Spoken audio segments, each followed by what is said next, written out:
Welcome to the NFL Coast to Coast podcast brought to you by lineups.com. Nate and Josh here for the divisional round of the playoffs. We are going to be taking a look at, we've got 6 picks here, 3 each that we're looking at for these player props in these games. So definitely make sure to subscribe to that channel. Coming back to you with the rest of these NFL playoffs player props. So let's get right into it, Nate. Kick things off with the first look you're looking at here with Rashid, Shaheed to get over 23.5 yards. That does seem pretty low. Yeah, I mean, he's a guy who was heating up in week 14 and 15 with long receptions of 27 and 33 yards in those games. He's a situational deep threat. Let's not forget last year he led all receivers in air yards and deep target share with Derek Carr slinging that thing. And Darnold, he struggled a little bit lately, but he pushed the ball downfield all year, number 1 in yards per attempt. So the key here is that the Seahawks finally got a bye. That Shaheed was acquired after their bye week. So Shaheed gets a bye finally, an extra week of practice to work with Sam Darnold, work with the offensive coordinator, and become more of a full-time player. He's been used a lot on special teams. He's probably still going to return kicks and punts because he is that kind of explosive athlete. But I think, you've seen the snaps and the routes still increase in these last few before he got concussed against Carolina, and that explains why he had a dud there. And then he comes back in week 18 with just 2 yards against San Francisco, which, might scare people off this, might drive the number down, but 75% of the routes in that one and 50% of the snaps. So when he's out there, he's running. He lines up all over the formation in the 3 different spots. So I think the Seahawks are just going to isolate which 49ers corner they think is weakest. Those safeties have not been good. That 49ers defense overall not generating any pressure. So I think they can dial up what they want and hit a big play or two to Shaheed, especially with all the attention that's probably going to be shaded towards JSN on the other side. Yep, makes total sense. Just another deep threat for Sam Darnold, who wants to go that way anyway. I think it's I love that when you see like his longest reception, you know what I mean, is basically going to be like upwards of 50% of his yards anyway or more. Then you're just kind of like, yeah, I'll take this. I'll take these yards on like two easy receptions, if not one, like you were mentioning his longest. So let me get to Luther Burden, who was in the doghouse a bit last week with Caleb getting yelled at for messing up some routes on some key 4th downs too. But the key is he still got the love from Caleb in that game. I didn't even mean to do that, but he did get all the love there from Caleb in that game with 37.5 yards. Now it's like, all right, he had 7 targets still last week and still got the 42 that he needs. And we know the how he's capable of breaking deep routes anyway. They're going to need him in this game when you look at who's around, right? Like Rome is still not really participating in practice. He did get a few more targets than Burden last week, but you've also got DJM in the concussion protocol there, so we might not even see him. And then we've got Loveland drawing a ton of attention because the Rams are really, really good at limiting that tight end stuff here with their cover 3 defense, but that should leave some stuff for Luther Burden, some quick routes that he'll break up at about 10, 15 yards inwards and be able to handle that cover 3. You look at him against the cover 3, he's at about 16 yards per reception. That actually held up last year when you looked at Jalen Coker, who just completely dominated this Rams secondary as well. And we're going to see him probably continue to have some pretty nice yards per route run. He's 3rd in the league in that sense, so he's got some pretty good ADOT as well. And he is 2nd in separation overall, which is crazy. Like he just hasn't had quite the volume this year, but when he's out there, man, like he's making the most of it. And against this zone, he's also this type of zone, I should say, he's flourished. Yeah, it's just a much easier matchup to break off explosives than against the Green Bay Packers last week. And he still got there. He had opportunities to break off way more. But the Rams have struggled, man. They've gone from like 3rd in DVOA to like 22nd, I think, since week 12. Like just dropped off a cliff defensively. I mean, there was a lot of smoke and mirrors early in the season from Shula to hide some of those cornerbacks who are now not playing as well.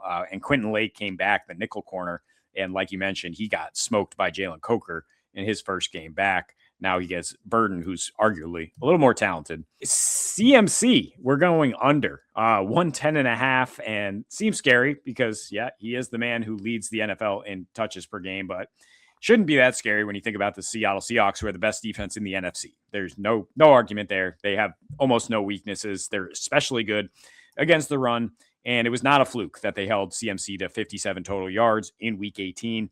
I would say it's more of a fluke that he caught 9 balls for 73 in week 1 before Seattle, kind of got more look at that film and said, oh, they're using CMC like as a slot receiver.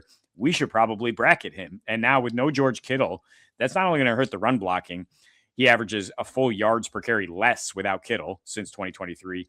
But that's also going to hurt, in terms of having some openings underneath in the pass game. Because, Ricky Pearsall might play. He's not going to be 100%. Juwan Jennings is going to be handled in single coverage probably by any of these great corners. So it's just like, where's Brock Purdy going to go with the ball? I would look at Brock Purdy rushing for that reason, but I don't think CMC is going to have a huge receiving game. He wound up with 66 yards against Philly last week. Some of that was on like the big trick play shot, right, from Juwan Jennings. So in general, teams have kind of bottled up his receiving, held him under 7 receptions in 8 of his last 10. And Seattle, when they face like truly elite running backs, workhorse guys, they held Bijan to 92 scrimmage yards. They held JT to 101. Seems scary, right? Seems like almost 110, but it took those guys 22 and a half carries on average to get there. And CMC is projected for 16 and a half.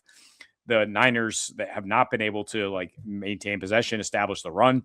When they faced good defenses lately, they faced a really weak schedule when CMC was going off down the stretch, and he still went under against that, like solid run defenses like the Titans and Browns, and the Seahawks, as I mentioned, are the number 1 run defense. Yeah, what do you think of just the rush yards? Like, would that worry you if it's like a negative game script for CMC and the Niners that perhaps they're, the pass yard, the receiving would bite you at the end?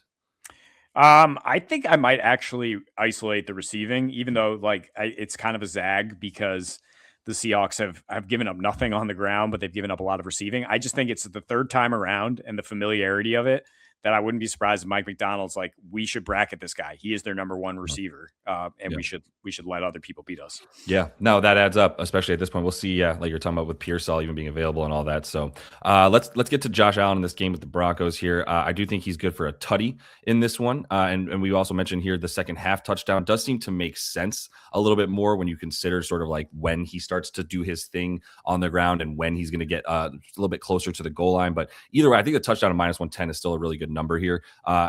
There's 3 ways he gets in, right? He either scrambles, we've got the tush push, or then he just goes complete Superman, right? And can pretty much score from anywhere on the field at that point. But he literally got carried into the end zone in that Jacksonville game with his first tutty there too. It's something that they'll do and they'll do well.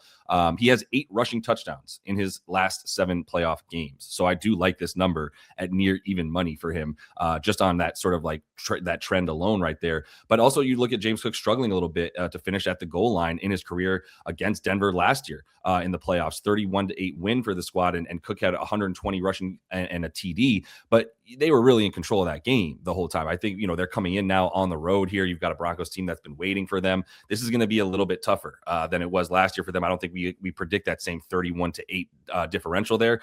Just going to mean more Superman stuff for him. Like I'm okay. I know the rushing yards are getting pretty high too, but it does seem like something that he'll have to do against a Broncos defense that is going to lock you up. The receivers that are going to be out there for him are not going to have a good time getting open here.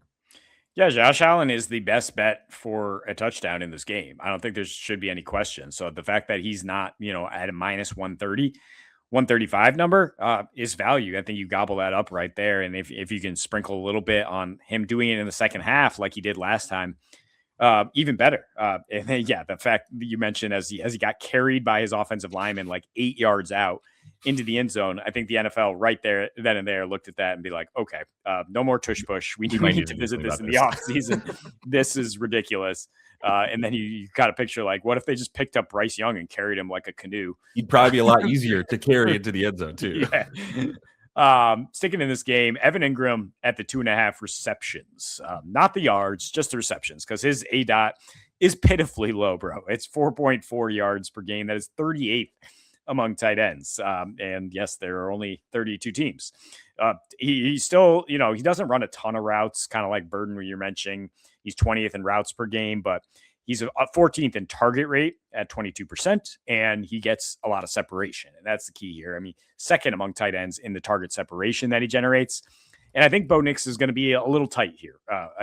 With the rust, with all the playoff stuff and the expectations that they should be able to handle Buffalo here, I think he's going to take the easy play a lot. Who knows if Sean Payton's going to be in his ear about it, but you want to take the safe play against a Bills defense that does everything they can to keep a lid on it, to play too high safety and leave the middle open for these kind of underneath checkdowns, which is what Engram eats off. They leave the middle open at the fourth highest rate. Also against, the Chiefs and Chargers, teams that he's seen pretty frequently in that division. They're second and third in terms of leaving the middle open with their too high look. And he averaged 3.7 receptions on 4.3 targets in those and ran 70% of the routes in week 18 against the Chargers. So here we get a similar matchup. I compared the Chargers and Bills defense a few times here in terms of like not great against the run, but very good limiting explosives, forcing you to check it down to the tight end, bottom 10 against the tight end in terms of like DVOA. So I think Engram to just get a few catches here and not worry about how long they are. Yeah, that's how I would be playing if as some Evan Engram stuff as well. I'd be staying away from too many of the yards, like you said. That A dot is wild. It's just flat after flat route after flat route. So let me close us out here with Rhamondre Stevenson, who was, I mean, it seemed like easy money last week. Really, not much of a sweat. The only the biggest threat I would say to him last week was Drake May and his rushing in that playoff game. But actually, interestingly, Houston giving up the second fewest attempts to the quarterback on the rush there. So it does seem like this is their defense is a little bit more tailor made, forcing the ball on the ground here. You get the 37.5 rushing yards, pretty much the same number as last week. Might as well just go back to that same number.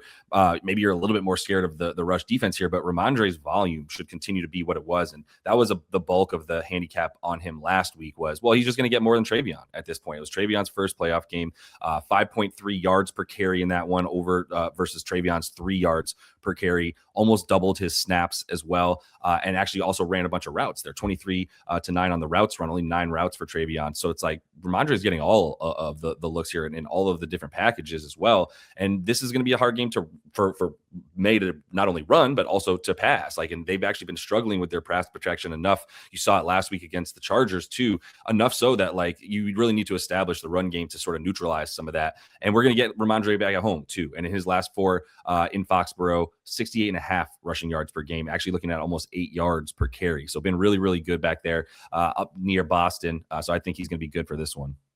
Yeah, and I like the Patriots to just possess the ball a lot. I think this Houston offense is not going to be very scary without Nico Collins. CJ Stroud was just awful last Monday, and they kind of dragged him like a canoe to victory over the Steelers and the ghost of Aaron Rodgers. But yeah, I think go Pats. I'm not actually a Patriots fan, but when they're home in Foxborough, I think that building's definitely going to be lit up, and they're going to get some push and try to establish the run. Well, I just have to ask, I know you're coughing, but like, who is your favorite football team? I thought it was the Pats. Is it not?